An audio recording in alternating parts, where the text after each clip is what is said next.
أنفسنا وسيئات أعمالنا الله فلا مضل له ومن يضلل فلا هادي له أشهد أن لا إله إلا الله وحده لا شريك له وأشهد أن محمدا عبده ورسوله صلى الله عليه وعلى آله وصحبه وسلم تسليما كثيرا إلى يوم الدين أما بعد.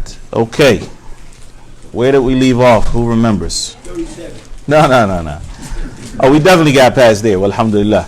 No, we're on page 61. I'm not talking about, I'm talking about idea-wise. What did we finish with?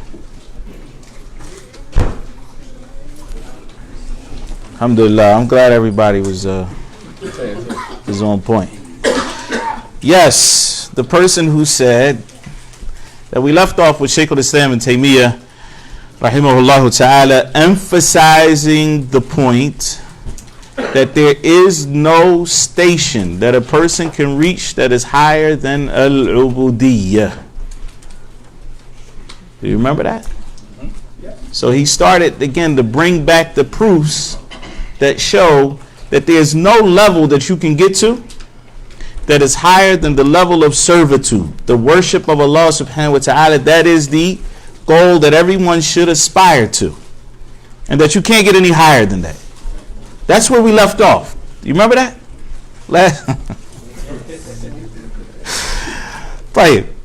So go to page 56. No, matter of fact, go to page 52. Go to page 52 and read the part in bold. That's the subtitle from the author. What does it say? I mean, from the translator. What does it say? Ubudiyyah is the route to perfection. You remember that now? And we started talking about how a person becomes more complete through their servitude, through their worship of Allah subhanahu wa ta'ala. And then the author, Shaykh al-Islam, it is on, yes. The author, Shaykh al-Islam and Taymiyyah, rahimahullah ta'ala, brings back some of the same ayat that he mentioned in the beginning of the book to show where Allah subhanahu wa ta'ala has highlighted this point in the Quran, and that is, have you saying they can't hear upstairs? Slides are coming. I don't know what to do about hearing. Inshallah khair. Jay. Switch mics.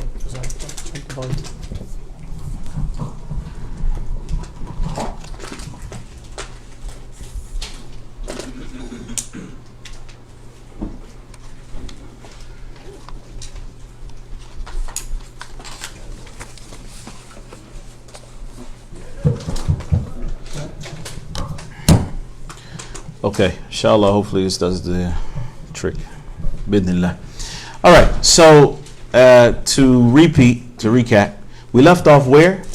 That the route to perfection is through Ubudiyyah, that a person reaches completion through their worship of Allah subhanahu wa ta'ala, and that Allah azza wa jal has mentioned this throughout the Quran. And it's important for you to understand this point, because you're not going to see how the author got to where he got to where we're starting today without knowing where the bridge is. All right? So I hope that point is clear. We're going to start off by asking some questions, inshallah, so that you can get your juices flowing. Bismillah ar-Rahman ar-Rahim. I don't want you to read the question, Sheikh Mukhtar. Where's your mic, Sheikh? Tahir. We're going to have somebody else read. Tahir. Siddiq, read the first question. Right here. No, you ain't got to give him the mic. Is Ubudiyyah varying degrees? What about shirk? Can a person commit shirk without knowing? Provide evidence for your answer. Okay, so we're looking at now al-Ubudiyyah, and we want to know, is this Ubudiyyah different levels, or is it all the same? And what about shirk? Is shirk all the same? And can a person, for example, commit shirk and they don't even realize that they committed shirk? Okay, and provide evidence for that answer. Tayyib, number 2, Shaykh Abdul Basit. What proofs does the author use to show that true servitude is connected? Okay, there's evidence that shows that true servitude is the servitude of the heart. A person's hands may be in shackles, but his heart is free. And a person may have the freedom to move, right? But but their heart is controlled by something. And therefore, they're not really free. Now, number 3. And what is the what proof? What proof is there for that? Go ahead, read number 3. You said the following when you give up hope.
Right, so these are our 3 main ideas, and this is the level. This is the order that they're going to go in. We're going to start off with being of various levels, and also talking about how shirk is of various levels, and then we'll go into what real ubudiyyah constitutes, and that it is directly related to where the heart, or what the heart is attached to, and then we'll finish off by talking about the issue of asking other than Allah subhanahu wa ta'ala, mas'alatu al-khalq.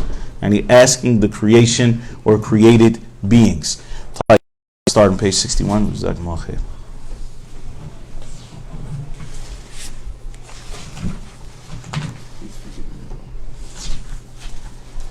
If different levels of iman. Now, if the above is clear, that is different levels of iman. yes. Then it is obvious that people will differ greatly in this regard, that is, in the reality of iman. Thus, they may be divided into 2 types: rank and file, the am, that's the general, and the elite, khas. And the relationship of Allah to different people will differ accordingly. Hence, in this... لا بس داود.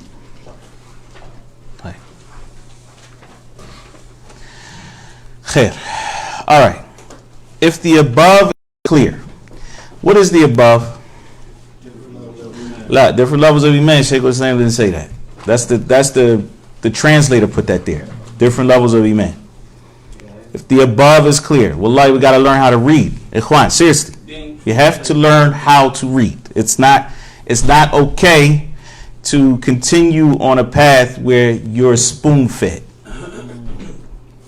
As a Muslim, you have an obligation. Yes, come to class, learn, but you have to do your part in increasing your literacy as a Muslim. And we talked about this on several occasions. Know where the pronouns go back to.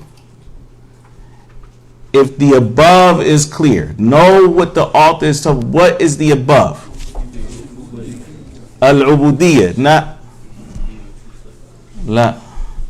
Al-Ubudiyyah. What about Al-Ubudiyyah?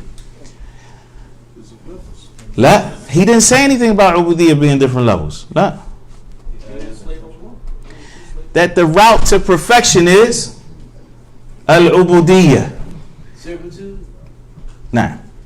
That the route, that the way that you get to being a complete human being, that the way you become a better servant of Allah subhanahu wa ta'ala is through your servitude to Him. If that is clear, we got that? That was what was above. That's what we just took. If the above is clear, Meaning that what? That your servitude is the way to perfection, to completeness as a human being, then it is obvious that people would differ greatly in this regard. That is, in the reality of Iman. Now, how did we get from Al-Ubudiyyah to Iman? Juan, I want you to think. Put your thinking caps on. How did we get from Al-Ubudiyyah to him saying that they are different in terms of their Iman? Yes. How you serve Allah, or your actions. That person who say he serve Allah and don't do salah. Okay. Yeah. Iman, faith, is on the limbs. Iman is on your limbs and your tongue and in your heart. Okay, let's keep going. Actions of the limbs. Tay. All right, I'm going to help you out, inshallah. The Prophet ﷺ said that Iman is 70 some odd parts. Okay, everybody there so far. What's the highest level? La ilaha illallah. Tayyib, is there a difference between La ilaha illallah and Al-Ubudiyyah? No. So what's the highest level of Iman? Al-Ubudiyyah. I mean, we're using different terminology. Is there a difference between Al-Ubudiyyah, which is servitude to Allah subhanahu wa ta'ala, and you testifying to La ilaha illallah, that Allah is the only one that deserves to be worshipped? There's no difference. So Al-Ubudiyyah and La ilaha illallah are synonymous. So if we say that the way to completion is your completion of La ilaha illallah, you truly implementing the requirements of La ilaha illallah, then this is where we are right now, which is, as he says, أن الناس يتفاضلون في هذا الباب تفاضلا عظيما وهو تفاضلهم في حقيقة الإيمان. It is the way that they vary in the reality of Iman. So Iman has different levels, and within the parts of Iman there are different levels. So a person's actualization, if you will, of La ilaha illallah is going to be different from person to person. A person who has completed their tawhid will not have any parts of shirk. Okay? Complete tawhid negates the presence of shirk and its branches.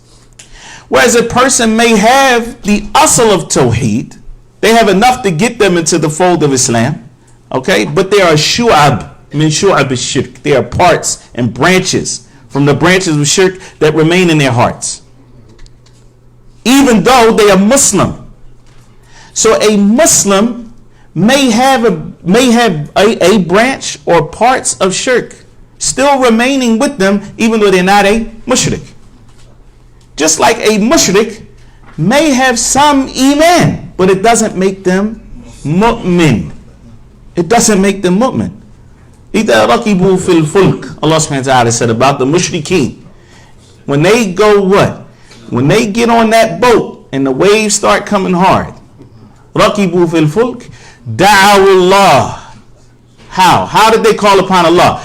Along with somebody, mukhlisin. Allah said that they were what? Mukhlisin lahu ad-din.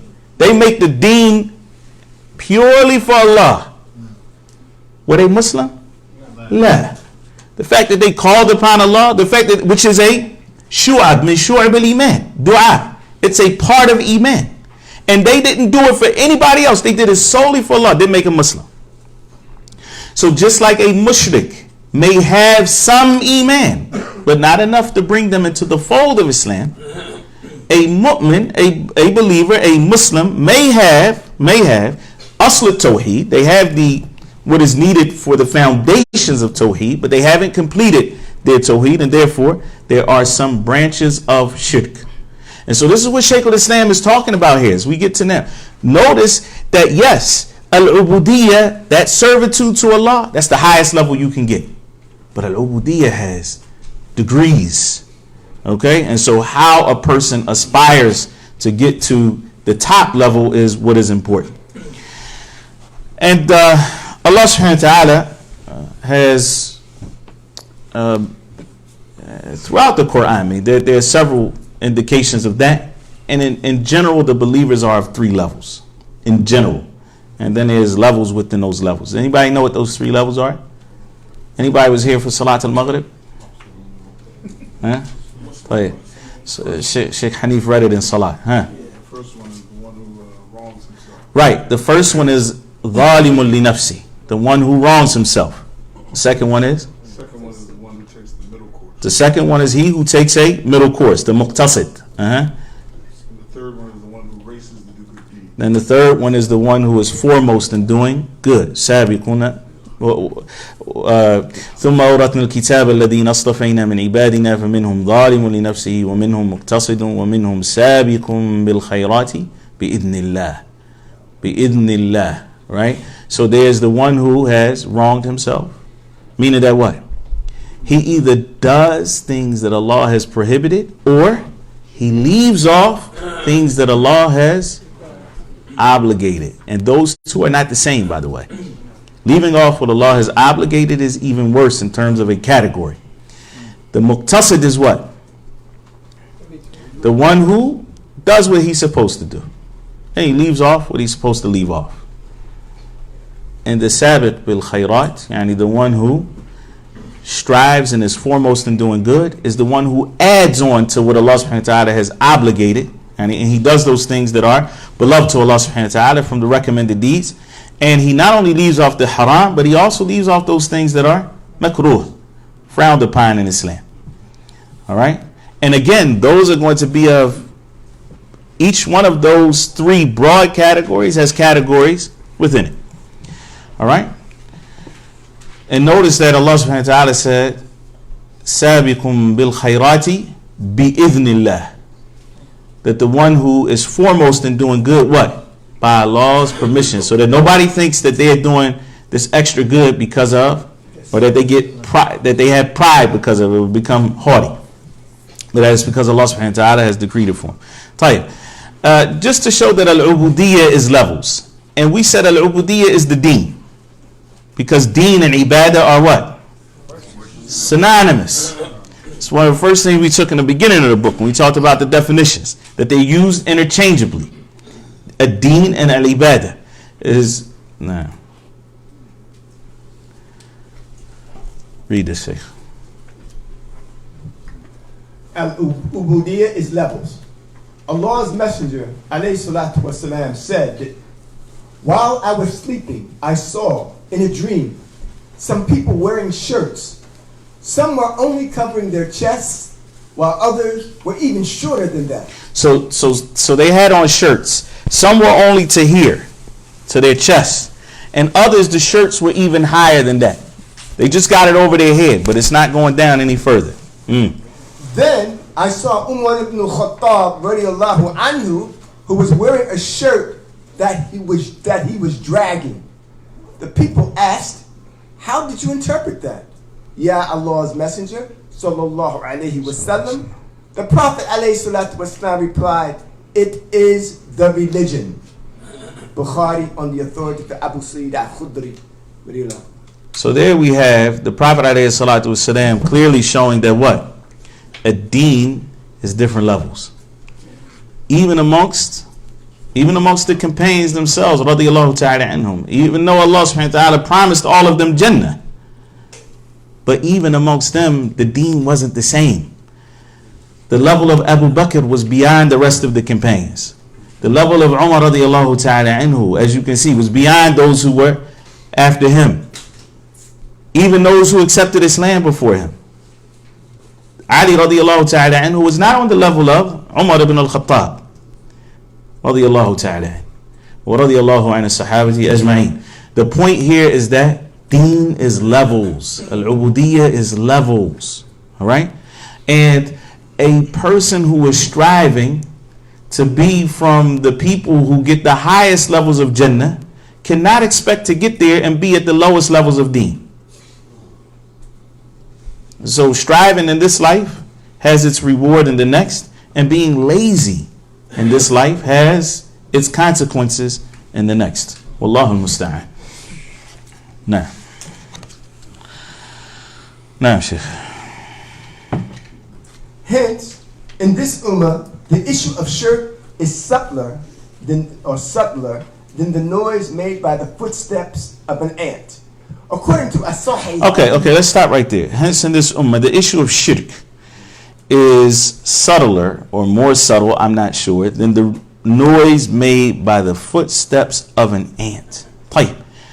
Why or how did we get from the previous paragraph to this paragraph? Put your thinking caps on. Because in order to follow thoughts, in order to follow what's written, you have to be able to make connections. Yes. So just as there are levels of iman, So just as there are levels of iman, there are levels of shirk, there are levels of shirk, which are not apparent. which are not apparent. Well, some of them are, and some of them aren't. That's true. Some levels of shirk are definitely not apparent. Relating to how he's described it, But the footsteps of an ant. yes, because of how he's talking about the footsteps of an ant, and he's saying that it creeps in like that. Okay, yeah, but The fact that there are levels of iman would necessitate that shirk can enter your iman. the fact that there are levels of iman would necessitate. Tayyib, but yeah, go ahead. Further. Al-kibr min shu'ab al-shirk, but that's not. Now when you have the iman and the sunnah, you feel yourself like you get to a level of iman.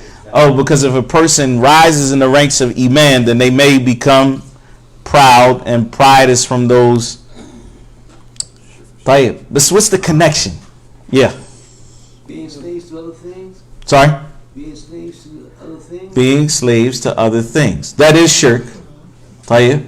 Shirk negates your ubudiyyah. Thank you. That's it right there. The reason why we're talking about shirk is because it negates your ubudiyyah. So if we're talking about servitude, then what is going to start taking away from a person's ubudiyyah is going to be its opposite, which is shirk. And so we really can't talk about, as they say, وَبِضِدِّهَا تَتَمَيُّزُ الْأَشْيَاء. Things become clear by knowing their opposites. We could talk about light all day right now. I make it real easy for you. Let's turn them all off. And then everybody's like, oh, okay, now I get it. Now I know what light is. So, same thing. So we want to talk about these levels of iman, these levels of al-ubudiyyah. Well, one of the ways to make that very clear is to start going through looking at where shirk creeps in and what are common forms of shirk that people fall into that they may not even realize. And so once we start seeing, oh wow, that's tarnishing my ubudiyyah, then you'll start to see how to get to the level where you need to be in terms of iman. And this is why, and Allah subhanahu wa ta'ala knows best, that Shaykh al-Islam immediately after talking about iman being of, or al-ubudiyyah being of various levels, he begins to talk about shirk being subtle and how it creeps into this ummah. Read this inshallah. Right here. That should be Ma'qil. Let's get that. Hey, well, Ma'qil ibn Yasar. Ma'qil ibn Yasar radiallahu anh said that he came to the Prophet sallallahu alayhi wa sallam with Abu Bakr radiallahu anh. He said, Abu Bakr, shirk. He said the Prophet. The Prophet sallallahu alayhi wa sallam said, Abu Bakr, shirk is more inconspicuous than the movement of ants. Abu Bakr radiallahu anh said, is shirk something besides associating a deity with Allah?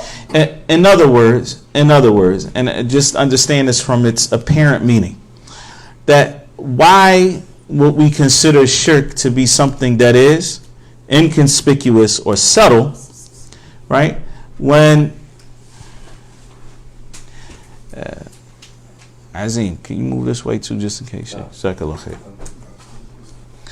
So why would we consider something to be what is so subtle about shirk when we're talking about the worship of other than Allah subhanahu wa ta'ala, which usually is going to have outward manifestations. Somebody's pride, especially during the time of the when paganism was clear. So we're talking about people who are literally prostrating to idols that are in front of them, right? This is something that's clear.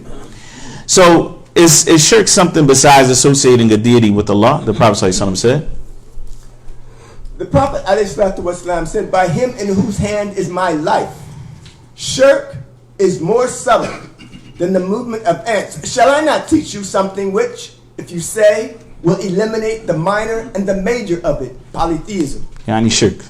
Say, O Allah, I seek refuge in you lest I associate anything with you while I know, and I seek your forgiveness for that which I do and I don't know.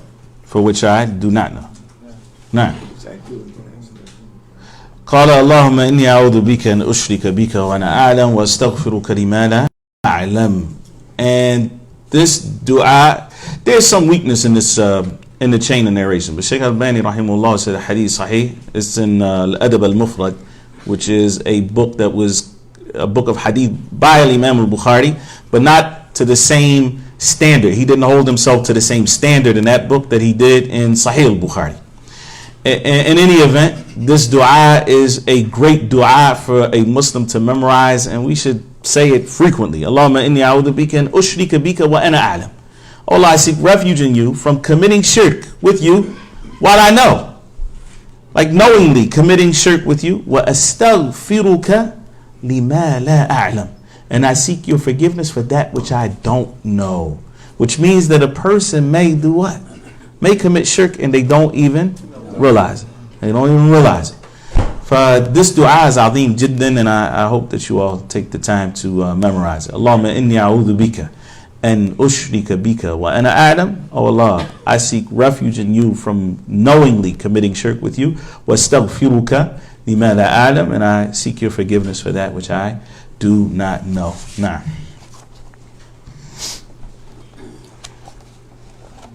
Accordingly, the heart becomes a slave to what it is attached, to that which is attached.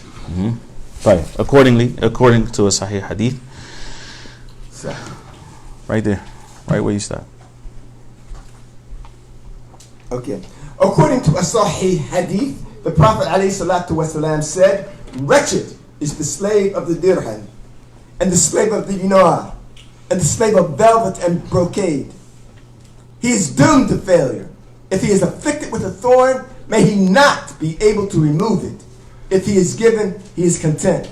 But if he is not given, he becomes angry. The Prophet ﷺ described such a person as being a slave of the dirham and dinar and the velvet and a brocade, and stated that he is doomed to failure. He also prayed that if such a person were pricked by a thorn, a minor affliction, It shouldn't say a minor affliction. Should just leave it as it is, which is pricked by a thorn. he would not be able to remove it. No. This is the situation of a person who may be afflicted by calamity, but is not able to overcome it because he is doomed to failure. So he can neither achieve his aim nor rid himself of the thing he hates. This is the situation of one who is a slave to wealth and material possessions, who is described as being content when he is given something, and angry when it is withheld from him. Okay, I'm gonna ask you to read that again, but let's take a look at this hadith. The Prophet ﷺ, they said wretched. The Prophet ﷺ said ta'isa abdu dinar, and ta'isa means halak, yani may he perish. Okay, may he be destroyed. And we know that the Prophet ﷺ was the rahmatan lil alameen. He was sent as a mercy to mankind. That's not common in the language of the Prophet ﷺ. So similarly, you know how when you see somebody, you've never seen them get angry before. They're usually very mild tempered, and you see them get angry. Doesn't that mean something to you? It means something, because that's not normally how they are. Something must have been really bad to get them to that level. And the Prophet ﷺ here, this is not his normal speech. Ta'isa abdu dinar. So the Prophet ﷺ is saying, perish, the slave of the dinar. of the dirham, of the qatifa. And the qatifa is what you sit on. So I mean, it says here velvet. It is a type of material, but in other words, what a person sits on. They actually become a slave to their couch or their khamisa, which is their garment. وَلِبَاسُ التَّقْوَى ذَلِكَ خَيْرٌ. But the garment of taqwa, to adorn oneself with taqwa of Allah subhanahu wa ta'ala, is better than anything that a person is going to put on, physically put on their body. So here, the Prophet alayhi salatu wasalam is showing that a person may become a slave. Yani, how does a person become a slave to these things? And Shaykh al-Islam explained it a little bit afterwards. A person becomes a slave because their mind is preoccupied with these things. So they become a slave of the dinar, which is the gold currency, the dirham, which is silver currency. They become the slave to $1, rial, whatever it might be. They become a slave to this thing because their whole life revolves around getting wealth. It's all about wealth. That's their whole life. They wake up on it, they go to sleep on it, they dream about it. That's all they talk about. When they get together with their friends, everything is about how to make more money, how not to lose money, this becomes their total preoccupation. And they are willing to disobey Allah subhanahu wa ta'ala for money. So what? Riba is haram. So what? We live in America. And that's how you make money here in America. That's how you make money. Not a durura, yani a situation a person is just, out on the streets. This is the only way to survive or whatever this is. No, this is how you make money in America. And Allah is Ghafur Rahim, right? Allah is most forgiving. He's the most merciful. Just do you. So this person now is doing what? Because their heart is so attached to wealth, then that's it. They're ready to throw away whatever relationship they have with Allah subhanahu wa ta'ala because that is more important to them. Or the qatifa, what they sit on, what they ride, their camels, their Lexuses, or whatever else it might be, whatever form of material wealth. But it's crazy because you own that thing, but it actually owns you. Or al-khamisa, which is the garment. A person, all they think about is what they're going to wear, how they're going to wear it, the newest to follow the latest trends, spend 2 hours in the mirror, because that is what is important to them. And there's nothing. Yes, yeah. Isn't it also an attachment to this world, this life here, opposed to the hereafter? That's exactly what he's saying. Yeah. So a person does what? What motivates them is not the pleasure of Allah subhanahu wa ta'ala. That's not the motivating factor for them. One of these things, the dunya, becomes what motivates them. It's what makes them push on the gas or pump the brakes. That's their engine. And it's their transmission. Go and drive or reverse. Dunya. If he is given, then he is pleased. If he gets that whatever his aim is, then that's what makes him happy. Doesn't matter whether he misses a lot for it. That's what makes him happy. And if he doesn't get it, then he is upset. He's upset. This is what his rida and his sakht are for. This is what makes or breaks him. And so our Prophet alayhi salatu wasalam called this person a what? An abd. Who's he talking about here? Kafirs? He's talking about people who claim Islam. This is who this is initially talking about. People who claim Islam, but that's how their life works. And so their alarm clock is not set for Salat al-Fajr. Alarm clock is set for work. Nah. Wallahu al-musta'an. Wallahu al-musta'an. Nah. The translation of what Allah says And among them are men who slander you. Yani the munafiqeen. Among them. Remember, when you read, know what your pronouns go back to. And among them, yani among the munafiqeen, the hypocrites. In the matter of the distribution of alms, if they are given part thereof, they are pleased. But if not, indeed, behold, they are indignant. Neither their pleasure nor their anger is for the sake of Allah. Read that again. Neither their pleasure nor their anger is for the sake of Allah. Which means what? That a believer's pleasure is in what pleases Allah. وَلَكِنَّ اللَّهَ حَبَّبَ إِلَيْكُمُ الْإِيمَانِ وَزَيَّنَهُ فِي قُلُوبِكُمْ. Allah made Iman beloved to you, and He made it beautiful in your hearts. He made that something that you love. You loved Iman and its manifestation. These things become detested to you. Disbelief and major and minor sins. Nah. Question. So in this case, that's why we are to love things moderately, correct? In a sense. The Prophet sallallahu the love that's moderate is for people.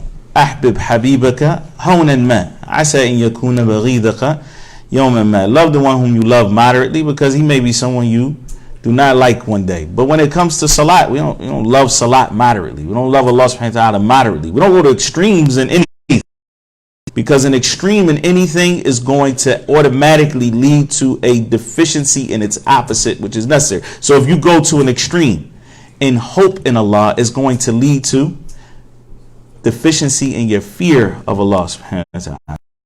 Even those have to be balanced. Okay? Nah. Follow. Slaves to their desires. Nah. This is also the situation of a man who is attached to a position of leadership, or to a beautiful image, or any other kind of desire. So just so that we know here, when Shaykh al-Islam is talking about as-suwar, he's talking about images. He's talking also not just about, for example, a painting. He's talking about something that you look at that now, yes, creates this image in your mind that you can't get rid of. You are in love with the idea of something. Or any other kind of desire. If he gets what he wants, he is happy. But if he does not achieve it, he becomes angry. So he is a slave to whatever it is that he desires, because enslavement is essentially the enslavement of the heart. Whatever the heart is enthralled by is the thing of which the heart is a slave. Okay, so that translation is a little, because enslavement is essentially the enslavement of the heart. Servitude, as Shaykh al-Islam says, الرق والعبودية في الحقيقة هو رق القلب وعبوديته. This statement right here. All right. So we talk about real servitude and subjugation. That is the heart. That is the ubudiyyah and the subjugation of the heart. Whatever the heart is attached, if it's attached to leadership, how many people kill people so that they can be the leader? They'll take a person's life or thousands of people's lives that Allah subhanahu wa ta'ala has made sacred for what? Leadership. If that's not ubudiyyah, then what is? This person is really willing to literally take the lives of Allah's servants so that they can be in a position of leadership. And that is a ta'alluq bil-riyasa. Yani their heart is so attached to power and leadership that they're willing to do anything. Anything. Because there's really nothing more. What more can you do than kill thousands of people? No, seriously. So a person is willing to do anything to reach that level. And so this actually is slavery. The heart becomes a slave. Khalas. Questions finished till the end of the lesson, inshallah. Sorry? So, of course. So that's way less. Destroying somebody's character and killing 1,000 people? Okay. I'm saying people are willing to kill people Maligning somebody's character, lying about them, slandering, that's way less than actually killing people. So the point is that what now? That this person's heart has become so attached to leadership that they are willing to do anything. Now, people from the outside will look at that and believe that this is a show of strength. They admire it. He comes and he did what? In order, he put a stake in the ground, he killed everything. That is weakness, because his heart is so attached to that thing that he is willing to do anything for it. And that is why certain agencies around the world, when they want to get somebody to work for them, they look for their what? They look for their weakness. One of three things, which is money, women, power. And they call it what? Success. A weakness. They're going to exploit that weakness. It's a weakness. When a person's heart is attached to Allah subhanahu wa ta'ala and Allah alone, and that's what moves them. They're not going to do anything that is displeasing to Allah subhanahu wa ta'ala, and there's nothing they can't, there's not, how can they exploit that person? They can't, because he doesn't have any weaknesses in that sense. Allah. But we have to be able to what? Recognize that and turn the tables. Because a lot of times we think of those things as strengths. Nah, that's weakness. Because the heart is enslaved to those things. Nah. For this reason, the Arab poets said, the slave is free so long as he is content, and the free man is a slave so long as he is greedy. I followed my Read that again. I don't think we this is some real hikmah right here. The slave is free so long as he is content. Listen to that. A slave, a real slave, he belongs to somebody. Slavery was a real thing. He is owned by another man. He is free as long as he's content. As long as he is content. He has not, because nobody can hold anything over him. His heart is attached to Allah subhanahu wa ta'ala. Nah. And the free man is a slave so long as he is greedy. A free man. Nobody owns him. He's free to roam the earth. But what? Yatma, much greedy. I don't really like that translation. Yatma. He has too many aspirations. He not like as in good aspiration. He wants things all the time. Not necessarily greedy. He just needy. Yeah, that's even better. He wants stuff. He's needy. He always is looking for the next thing. He's not free. He's not free. As you'll see, read the next statement. I followed my desires and they enslaved me. That's what the poet said. Nah. If only I had been content with my lot, I would be free. I would be free. Allahu Akbar. It is said that greed and longing are like chains around the neck and shackles on the feet. Even if the chain is removed from the neck, the feet are still shackled. Well, that translation is not correct. When the chain is removed from the neck, then the feet will not be shackled. That's what it should say. So once the chain is removed from the neck, it is said that greed and longing are like chains around the neck and shackles on the feet. When the chain is removed from the neck, the chain removed from the neck means that this person is no longer the neck when is what determines the direction. Is what determines the direction. So when that is freed, then that which is on the feet will also be freed, meaning that person is totally free. In any event, one of the early scholars said, "Lo qila lit-tama' man abuk." So if it is said, how would you translate tama'? Because I don't really have a good word for that. Because greed, I don't really like the greed. That's not. It's a little different. Extreme desire type. Is there one word for that? If you really want. Hold on. Ambition. That's what you said, Shaykh? I like that. If it's said to ambition, but it's more like a covetous type of ambition, a craving. If it is said to tama', who's your father? Who's your daddy? Astaghfirullah. قال الشك في المقدور. الشك في المقدور. meaning that he doubts what has been decreed for him. This is what makes a person overly ambitious. And he doesn't really have strong iman bil qadr, which is why you can see Shaykh al-Islam spent a lot of time in the beginning of this risala talking about qadr, because qadr is, as Ibn Abbas radiyallahu ta'ala anhu said, radiyallahu anhuma, he said, al-qadru nidhamu tawhid. That your belief in qadr is what keeps your tawhid in order. It's what keeps tawhid in order. So when a person is what? When a person doesn't really have that strong belief that what is meant to come to him is going to come to him, and what was not meant for him is not going to be there, then he starts craving things that, and being overly ambitious for things that are not really meant for him. Now, it was reported that Umar ibn Khattab radiallahu anh said, greed is poverty and resignation is wealth. Resignation. لا. قال رحمه الله الطمع فقر واليأس غنى. اليأس. Resignation, ما أدري. I don't think that works here. Ya'as is to despair. To give up. You let it go. You give it up. You give it up. So he says what? Hope, like that kind of hope, that tama', that ambitious hope is what? Poverty. He says that's faqr. It's poverty.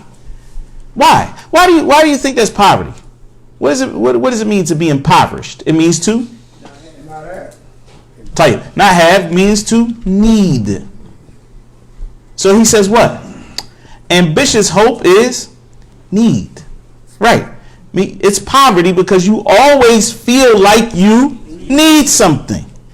What does it matter if a person eats and eats and eats and they still feel hungry?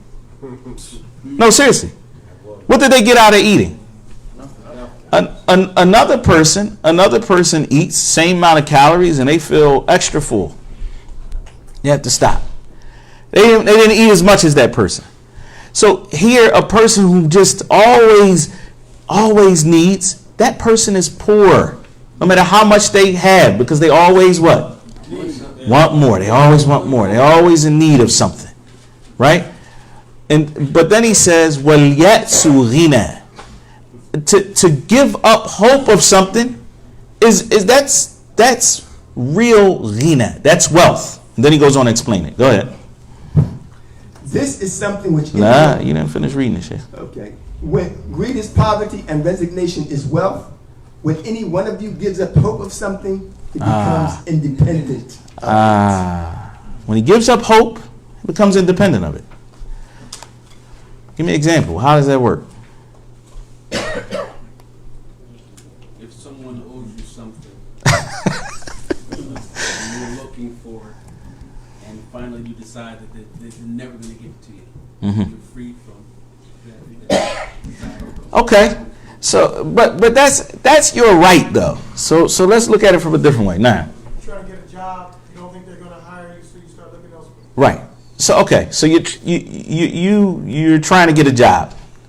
There's a place you have no hope that they're going to hire you. Maybe you even throw your application in there, but you have no hope that they're going to hire you. So you're not even what? You're not even worried about whether you get hired by them or not, because you're looking elsewhere. Looking for the worst, looking for the best? Not necessarily. No. Not necessarily. This is different from the concept of hoping for the best and preparing for the worst. This is different. This is where I don't hope for that thing in the first place. I don't have any expectations for that thing. That's how you become independent. That's how you become independent of things and people. That's how you become independent of things and people. Yeah, I don't have any expectations for them. So this is what's going to lead to our next part. Now, hold on. This is something anyone can feel in his heart. How does a person get to the point of al-qana'ah, where they are content and independent of expectation, or they don't have any expectation. How do you get to the point of qana'ah? Okay, mumtaz, excellent. So number one, and there's a number 2 and a number 3. Number 1 is true iman bil qadr. This is how you become content. And content, as the Prophet ﷺ said, being content is real wealth. لَيْسَ الْغِنَى كَثْرَةِ الْعَرَضِ. Having wealth is not that you have a whole lot of possessions. وَلَكِنَّ الْغِنَى غِنَى نَفْسِ.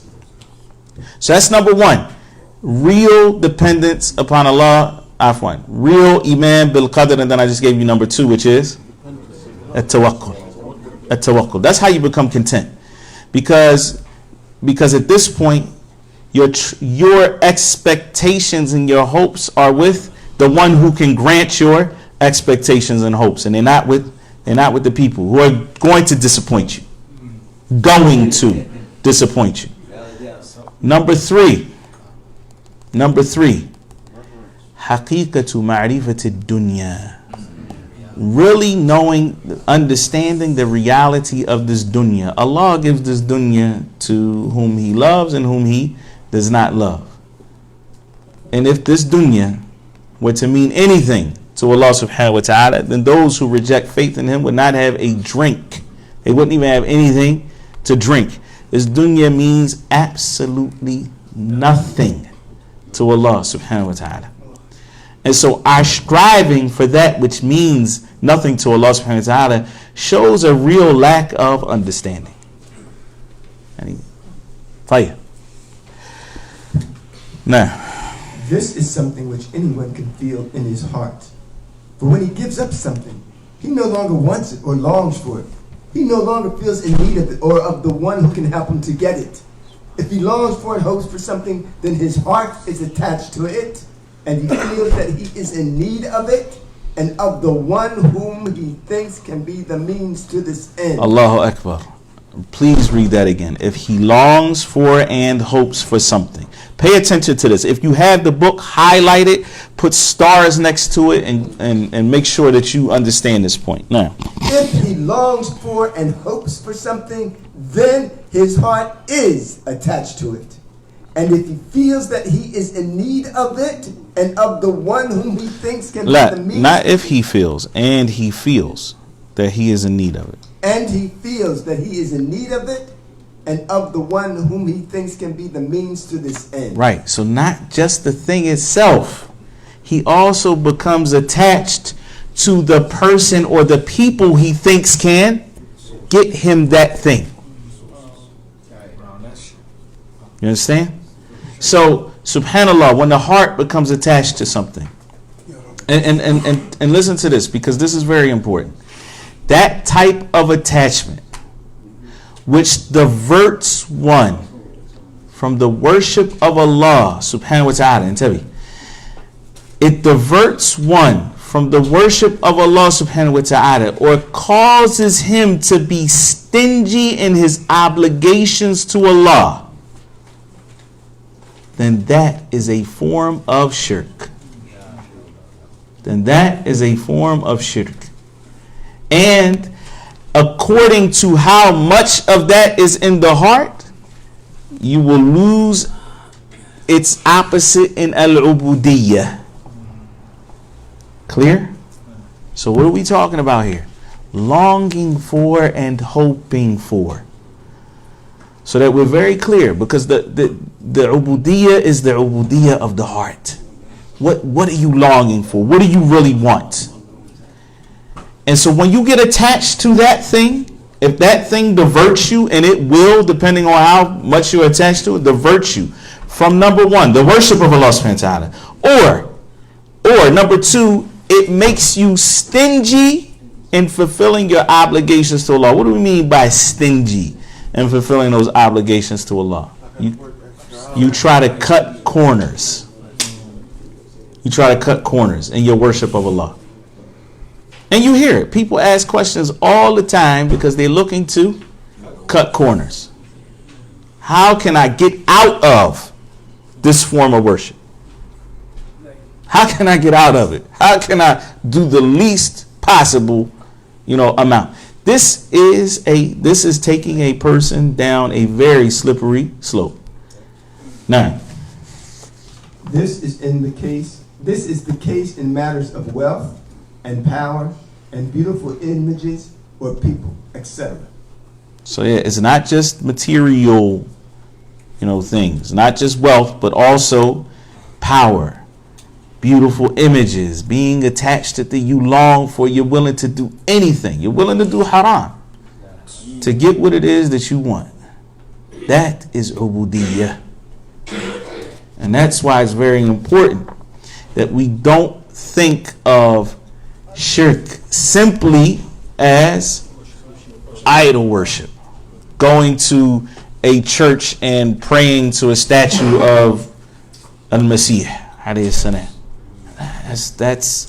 That's a form of shirk, but it is not the only form. And like Ibn al-Qayyim rahimahullah ta'ala stresses on several occasions, it is not conceivable that Allah subhanahu wa ta'ala would send the messengers to break the idols, that is the physical structures, and leave the idols in the heart. It's not conceivable. Allah subhanahu wa ta'ala would send them like that. Nah. Seeking sustenance from Allah. Tayyib. So we've made it to we made it halfway to what I was expecting to cover today. But inshallah, hopefully, and we're going to stop because it's 8:50 and I've been going for an hour. And if you have some questions, we can ask those questions, and you can ask those questions now. Even though I say right here that you shouldn't ask the creation, that's a different kind of asking. Asking for knowledge is outside of the scope of what is impermissible in terms of asking the creation. So we're going to cover this part next week, inshallah ta'ala, which is asking the creation, mas'alatul khalq. Tayyib. Any questions about what we covered?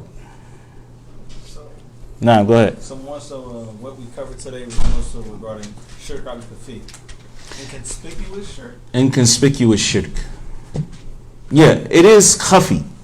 In that sense, it's inconspicuous, it's subtle, but a person feels it. A person feels it. It's just subtle in the sense that it does creep. It creeps in, and other people may not be aware of it. Now, Sheikh. You know, me to put you on the spot. What would be the difference in your mind between apathy, just not caring, and between being over ambitious? Like, so that people don't leave away thinking, well, I don't have any hopes in. Oh, okay, yeah, okay. Tell you. So, good question, Jazakallah khairan. So the question is, what is the difference between despair, as in al-ya'su ghina, yani giving up hope of things is true wealth, and a person just being apathetic, meaning they don't work for anything. They don't put effort forward. They don't strive for things. And there's no contradiction between you striving for something, but your heart not being attached to the outcome of that thing. So our Prophet ﷺ said, Al-mu'min al-qawi khayrun wa ahabbu ilallah min al-mu'min al-da'ifu fi kullin khayr. The strong believer is better and more beloved to Allah than the weak believer, and in both of them is good. Then the Prophet ﷺ said, what? Ihris ala ma yanfa'uk. Strive to do that which will bring you benefit. Strive to do that which will bring you benefit. وَلَا تَعْجِزَنِ وَإِنْ أَصَابَكَ شَيْءٍ. But look, through your striving, maybe what? Maybe you don't get what it is that you were striving for. Something happens. In asabaka shay. If there's any calamity that befalls you, don't say lo anni fa'altu lakana kada wa kada. Don't say, oh, if I would have only done such and such, then the outcome would have been such and such. Because now what? You've attached the outcome to your striving. But it's not. That's in the hands of Allah subhanahu wa ta'ala. But you still have to do what? You still have to strive. Like we're going to cover in the hadith, the Prophet ﷺ said, Man yastaghni يغنيه. Whoever seeks to be independent, Allah will make him independent. What did you just hear right there? Whoever does what? Seeks. Not whoever wants to be independent. Not whoever thinks about being independent. He sits in his bed and says, I really want to be independent. No. Whoever goes out, seeks to be independent. Yastaghni. He's trying to be independent. Yughnihillah. Then Allah will make him be independent. Allah will help him to get his independence, to be free of need from others. And so there's no contradiction. And we don't look at that as, two opposites. You strive, you put your best foot forward, but your hopes, your dreams, your expectations are not attached to what you believe should be the outcome of your striving. But instead your heart is attached to Rabbil Alameen. Now, Muhammad, you had a question or was it neither? I saw a hand over this way. Tayyib Abdul Khafid. Well, this, the last section you were speaking about, would it fall up under Tayyum? Like Taymullah, Tatayyum? No. In what sense? You're saying like a person's love for something has gone, it has enslaved them. No doubt about it. And that's actually, we'll get there. As we move through the book, you'll see the connections. You'll see the connections. And what happens is, it's going to come maybe another 6 pages or so, where Shaykh al-Islam talks about how the shu'ara of the Arab, the Arab poets of the past, they used to take pride in calling themselves the slaves of whatever woman they were in love with. Because that showed how deep their love was. Ana Abdu Salma. Nah. طيب والله أعلم سبحانك اللهم وبحمدك أشهد أن لا إله إلا أنت أستغفرك وأتوب إليك.